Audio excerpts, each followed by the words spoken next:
Very good morning to everybody. Okay, today we will discuss about the introduction portion of the business data analytics. From this course, from this lecture, you will came to know about fundamental of data analytics and the business analytics. So analytics use the data, information technology, statistical analysis, quantitative methods, mathematics to create the computational based model, and which will help to find out the internal relations between datas. Okay, and ultimately that will ensuring and that will make easy your business operations, and it will make better and faster decision making. Okay, so actually it's not directly it is the way it will help to take the decision. Ultimate decision you need to take, it will show the way what is the result, what will be the uh, internal hidden pattern from the data, and from there you need to find out the way. So business analytics is a process of collecting, storing, processing, studying the business data, and it is obviously use the statistical methods, mathematics, okay, and methodologies, algorithms to find out the uh, internal hidden pattern in the business data. Okay, so business analytics and data analytics more or less same, but there is some difference. It is focused on the business data, and data analytics is a very generalized form. It can be for any type of data. Okay, so the goal of business analytics to determine which data set are useful and how they can used and how they can solve the problems. Okay,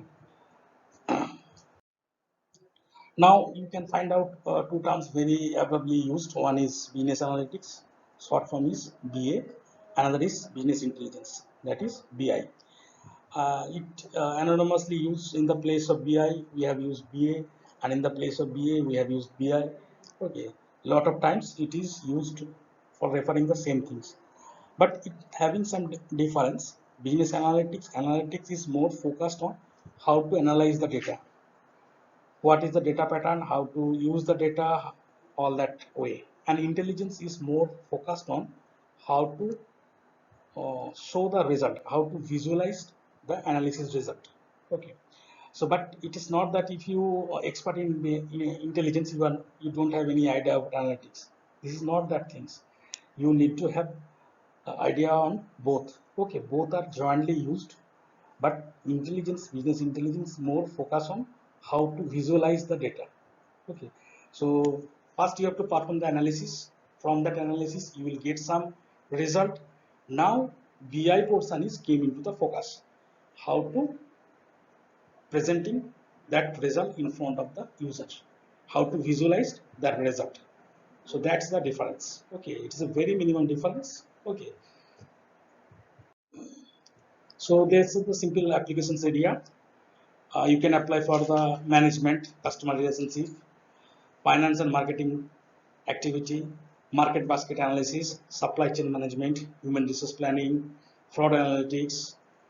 So all that things we will discuss later on. Okay, the applications area, and in the course you will subsequently came to know how it is applied.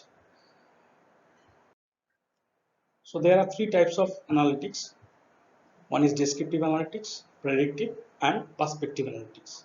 Descriptive analytics is, as the name suggests, it is describe the data set.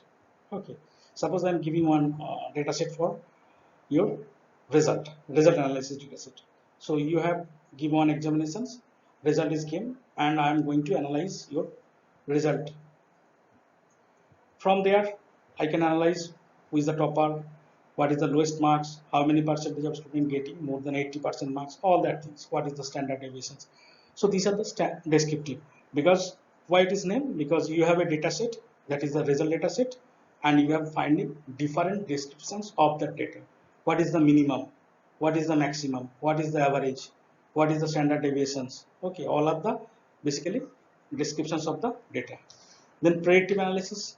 Okay, it is analyze the past performance.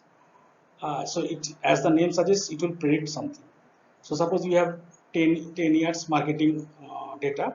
From that marketing data, you have analyzed what will be the future sale for the next year. So that is the predictive analysis. And perspective analysis is some bit more complex. Okay, it is one step ahead of the predictive analysis. So here you will suggest in which way the sale will be increased. Okay, suppose we have get some prediction, then in which way we will optimize that prediction more accurately. Okay, we will achieve that percentage. The data analytics is a process of examine the dataset in order to find the trend and draw the conclusions about the information they contain. So we have previously we have discussed about the business analytics. So business analytics, basically business analytics is a part of a data analytics. Data analytics is the whole and soul. Okay, you may have different kind of data. You may have satellite data. You may have geographical data. Any kind of data you may have. You may have temporal data. Okay, but business analytics is basically predominantly you have the marketing data, you have the sales data, you have the ERP data. So all of the business analytics. Okay, so data analytics is a very generic term.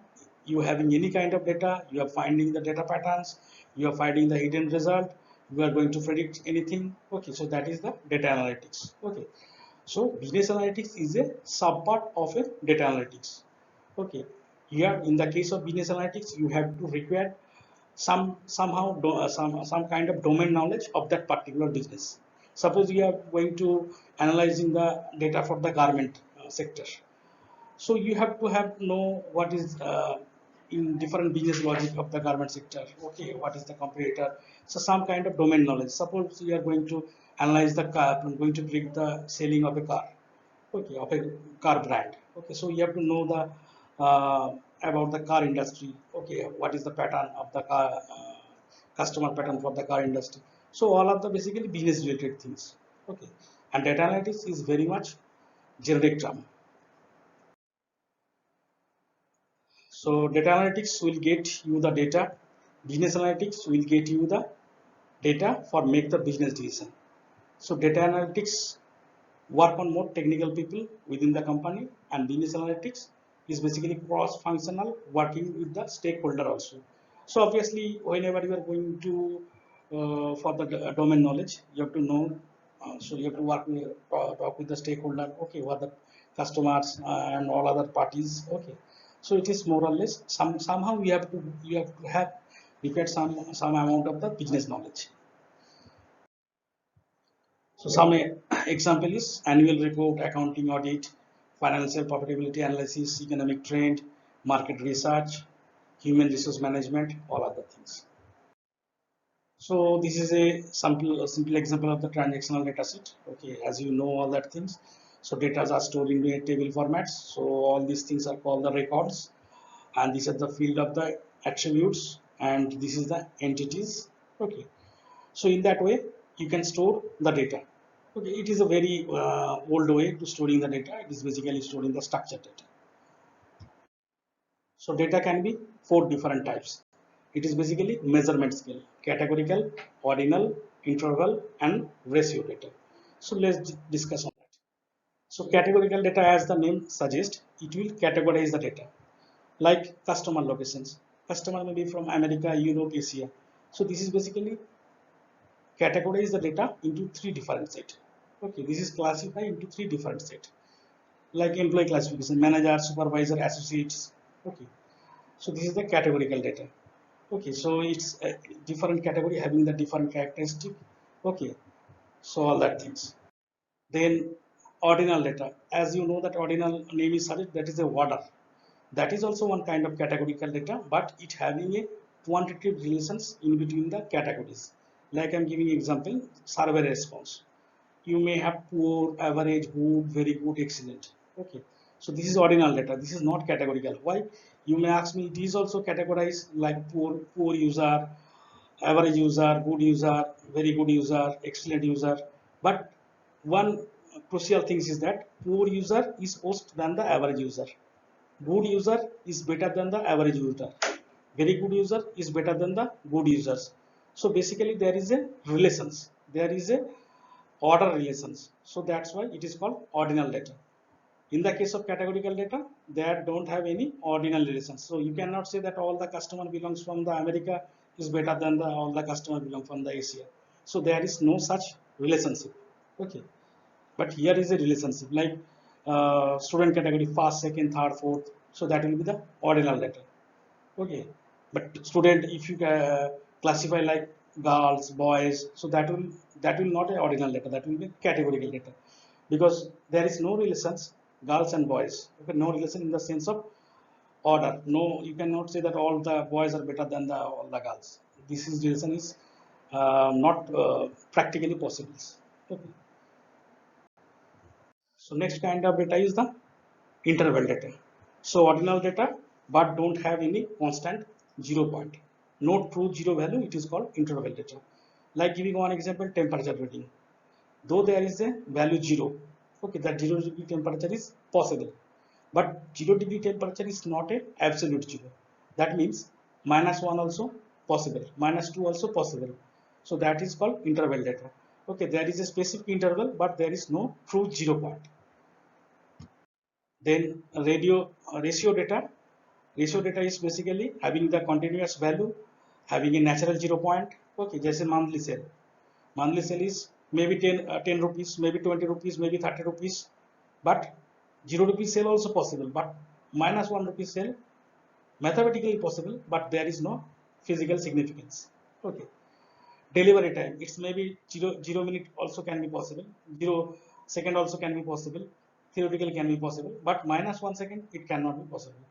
So this is, it is a continuous value. Continuous value means any continuous data points are there, but there is a 0 point, there is no negative points. Okay, so that is the ratio data.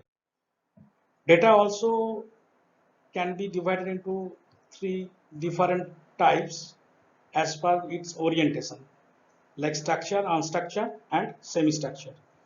So let's discuss these things with an example.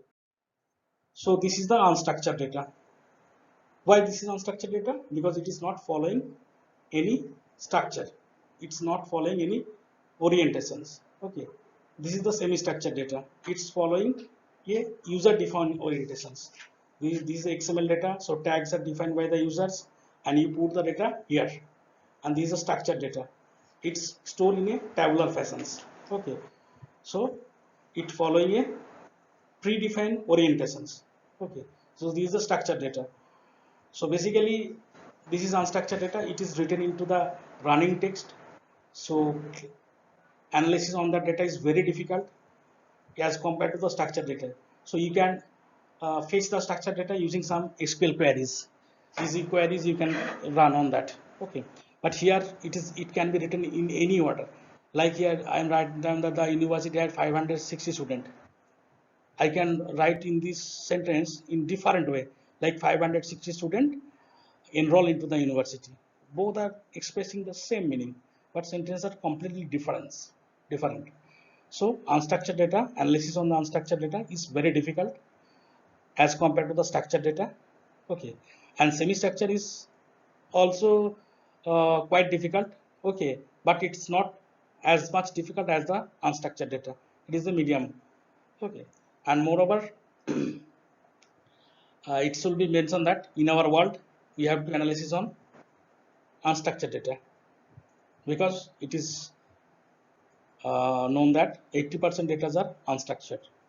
Okay, previously this data is stored into the example of the structured data. You can see that SQL database is example. Okay, relational database is the example. Example of semi-structured data is XML file, and example of unstructured data is Word file, PDF file, all that things. Okay. So what are the challenge you may face whenever you are going to implement the BI in your organizations? According to transforming the information, it is also challenging. Consequently, improvement in the efficiency. Okay, finding the good knowledgeable technical worker also challenging. Okay, it's required implementing the BI system. It's required some cost. It is also challenging. Okay, BI system is not directly related with your return. Okay, ROI. It indirectly enhance your ROI, but not directly enhance your ROI. Moreover, moreover, your organization people need to be trained, get trained by the BI software. Okay, so initially they may face some difficulties to using the new softwares. So all are the problems in the business intelligence system if you implement a business implementation system in your organizations. So, these are the challenge. Okay. So this is the reference. Okay, you can use that reference for any